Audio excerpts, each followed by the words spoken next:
இல்ல அதாவது 20% ஓட்டு கிடைக்கக்கூடிய இடத்துல நம்ம நேரடியா போய் பிரச்சாரம் பண்ணும்போது இன்னொரு 5% சேர்த்து கிடைக்குமே அப்படிங்கிற ஒரு இல்ல பர்ஸ்பெக்டிவ் நான் அப்படி நினைக்கல. 5% எல்லாம் இவங்க எல்லாம் போய் பேசினா உடனே ஏறிடும்லாம் நான் நினைக்கிறேன். சொல்லப்போனா குறைஞ்சாலும் குறைஞ்சிரும். ஏன் அப்படி?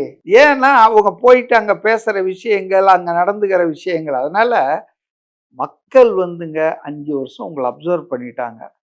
நீங்க இப்ப போய் வில்லிவாக்கத்துல 10,000 ரூபாய் கொடுத்தாலும் சரி, பெரம்பூர்ல வந்து ஃப்ரிட்ஜே வாங்கி கொடுத்தாலும் சரி, வில்லிவாக்கம் தொகுதினா இவரு ஆதவர்ஜுனா.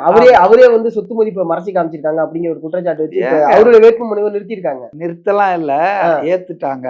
எங்க இல்லையே, ஆனா இப்போ வந்து செய்தியில இல்ல.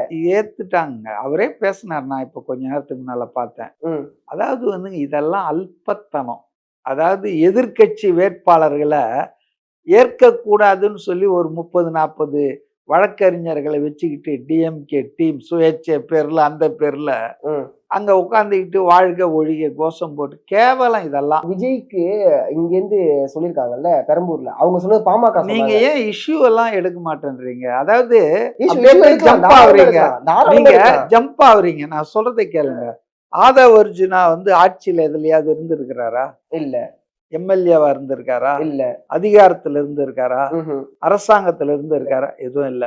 அவரு சொத்த காட்டல அப்படின்னு சும்மா அப்படி அடிச்சு விடுறீங்க. ரைட்டா? அடிச்சுலாம் இல்ல. அதாவது கொஞ்சம் இருங்க, நீங்க அடிச்சு விட்டீங்க. சரி. ஆனா 75 வருஷ கட்சியினுடைய முதல்வர், 5 வருஷம் முதலமைச்சர், 5 வருஷம் துணை முதலமைச்சர், பல வருஷம் மேயர், சீஃப் மினிஸ்டருடைய பையன், அவர் கையில பாவங்க காரே இல்ல. அவர் நடந்துதான் போயிட்டு இருக்காரு. 300 கோடி சம்பளம் வாங்கக்கூடிய ஸ்டாலின் பல இல்ல இல்ல இவருடைய எதிர்கேள்வி இல்ல. இங்க பாருங்க, இது எதிர்கேள்வி கேட்கறதுல அர்த்தம் இல்ல. ஒரு முதலமைச்சரா இருக்கிறவரு முன்மாதிரியா இருக்கணும். 75 வருஷ கட்சியில இருக்கன்றீங்க, பொய் பொன சுருட்டு. நல்லா கேட்டிருக்காங்களே, யாரோ ஒரு லேடி கேட்டிருக்காங்க. அதாவது நான் தெரிஞ்சுக்கிறேன். அதாவது விஜய வச்சு படம் எடுத்தவரு அவரு 300 கோடி வாங்கினன்றாரு.